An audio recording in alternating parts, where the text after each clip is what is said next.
Thank you, Mr. Speaker. Mr. Speaker, accept my compliments for allowing us to reserve time and place for this very important motion.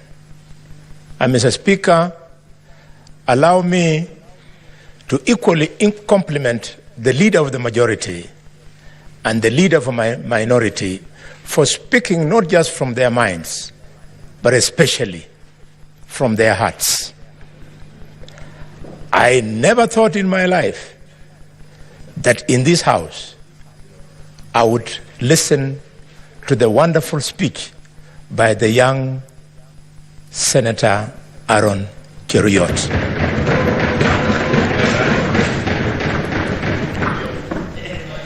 We have been trying to steer this parliament in that direction, and some people wanted to read defiance.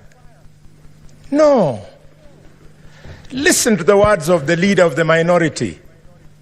He is telling the Gen Z that at no time in this parliament have we ever locked anybody from accessing us.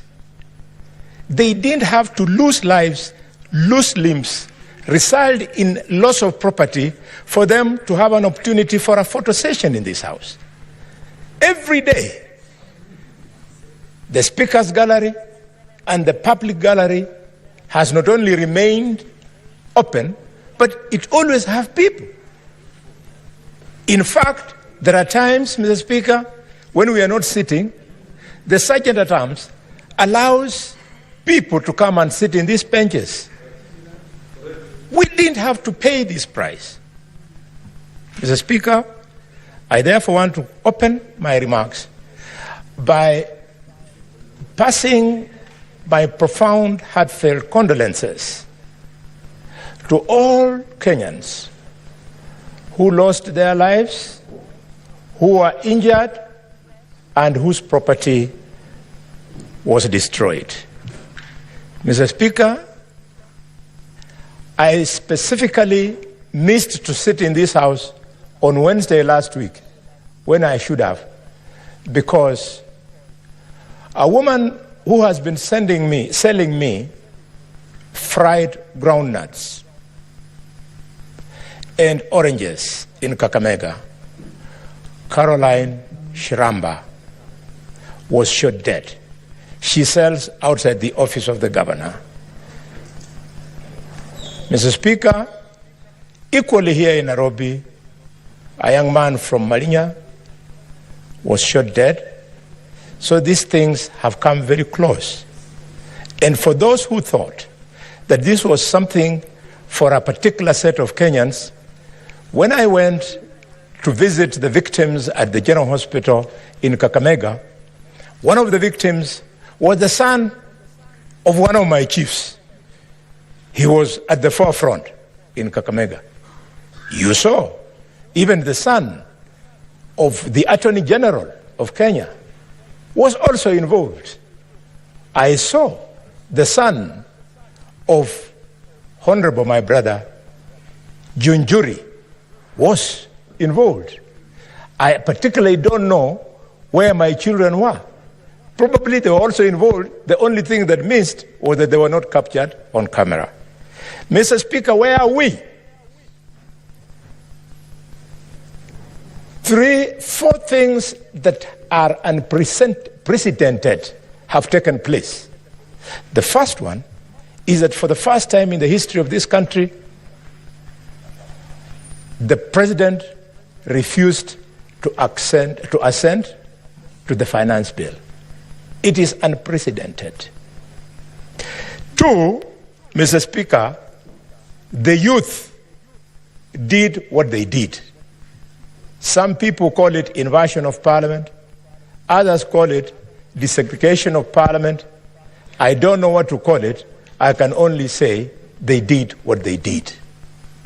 Mr. Speaker, never in the history of the 4 presidents we have had in this country have they ever contemplated on deploying the military the way we did. Mr. Speaker, finally, you saw across the whole country members of the public torching homes and properties of elected leaders.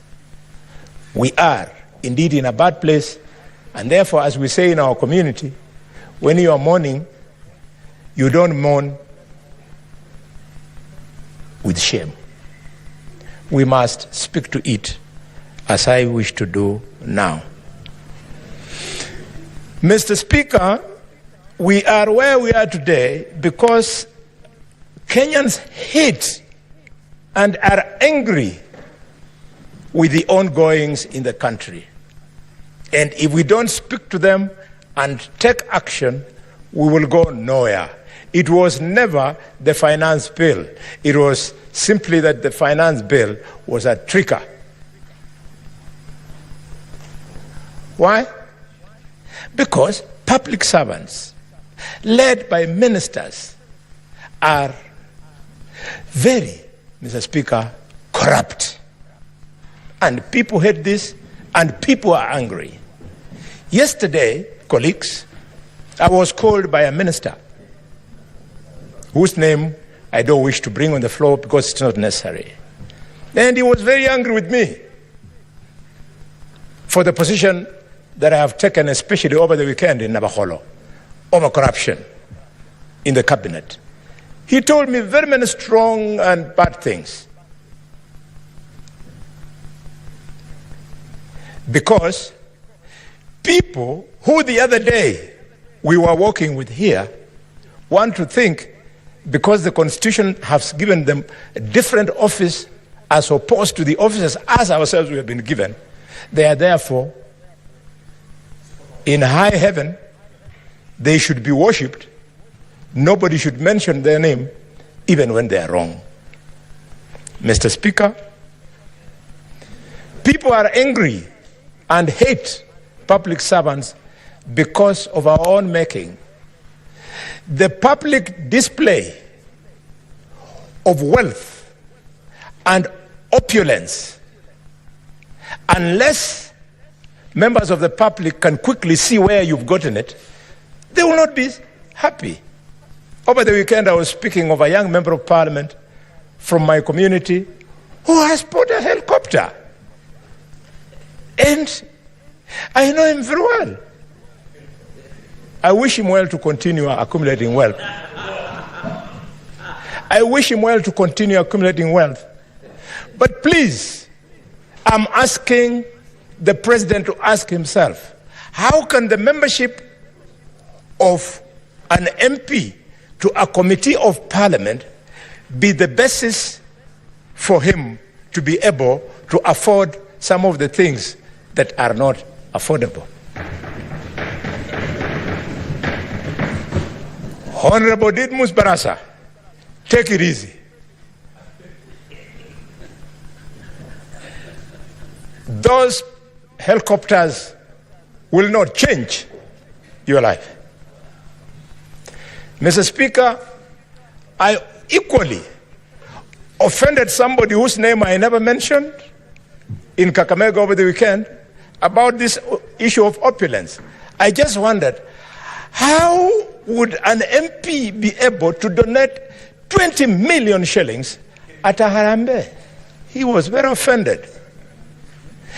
In another function, I saw a minister of this government carrying a white bag, on the back like this, and started announcing how many millions are in that bag. Said, Moja, Bailey. No. Mr. Speaker, if we don't refuse these things, people like Murkomen will think that they are giving us their money. It's not their money. Those are proceeds of corruption.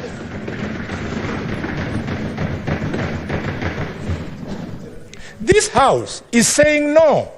Because of that anger, look at what our children did. Mr. Speaker, people are angry and hate us as leadership because every weekend, helicopters They crisscross the skies, all of them going to functions where these millions are being dished. Mr. Speaker, the fuel guzzlers that we drive, I know if you go to this parking, Mr. Speaker, you can see the difference between the vehicle four-wheel drive driven by your senators compared to those ones driven by members of the National Assembly. In the parking of the Senate, you see Prados. But in the parking of the National Assembly, you see high-end vehicles that sometimes you only see. And why, Mr. Speaker? Because of an unconstitutional fund called CDF.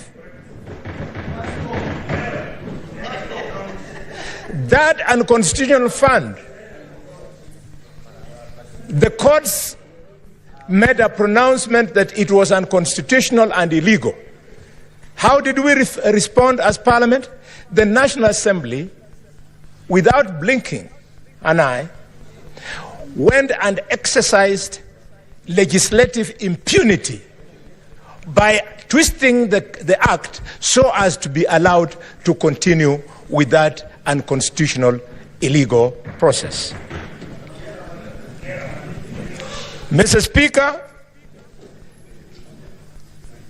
as I speak to these guzzlers, you have seen colleagues. You are there struggling to rush to this Senate, then an MP, then a Secretary General of a political party comes with chase cars, his vehicle having the national flags with a siren, and the police does not arrest those people. The law is very clear on who should actually fly the national flag. The law should be very clear on whose convoy should be cleared with sirens. This is the impunity that is making our young people to turn against us. Mr. Speaker, I want to celebrate the President for the remark he made on Sunday during the interview that he was fielding questions. I did not support the fact that the President was fielding questions. I did not. Because I know that the President has people who are supposed to have fielded those questions. As like the leader of the majority was saying, the responses to security that the President was doing should either have been done by regular briefs by the IG or by Professor Kidura Kindiki. What was the President being put there being humiliated by the people of the media? But I celebrate him for accepting that we have wasteful expenditure in several offices in this country. Professor respected Githu Muigai gave, while in office, a legal advisory opinion on something called the Office of the First Lady. I urge you, colleagues, to go and read that opinion. He convinced me, and those who will read it after me, that the issue of First Lady is actually foreign to our Constitution. As if it's not enough, we had not only have the Office of the First Lady, wife of the President, gobbling millions of shillings, we also have another one for the Office of the wife of the Deputy President, another one for the Office of the wife of the Prime Cabinet Secretary, another one for the Office of the Governors. I always say, God bless Kenya. If I had that ambition, Then, if I were to ascend to one of these offices that people think they should have those wives as first ladies, you would check my family. Who will be my wife? Who will be the first lady? Will be my first wife, my second wife, my third? Which one? Those are private family issues that should never be brought in public. I am a student of Michael Kijana Wamalwa. I am a student of George Welime Captain. I never saw Wamalwa's wife or George Welime's Captain's wife address any function, not in Luhya land, not in their constituencies, nowhere else. Their purpose was to make sure that visitors have eaten. What became of husbands in this country? Mr. Speaker, very quickly, because the light is now on, people are angry and hate us because of impunity. The impunity you are seeing, that we have a director of public prosecutions who, from Monday to Friday, sits scheming on which language and which law to use so as to help people who are politically correct, criminals who have court cases, to be released. I don't know if that is why. I don't know if that is why.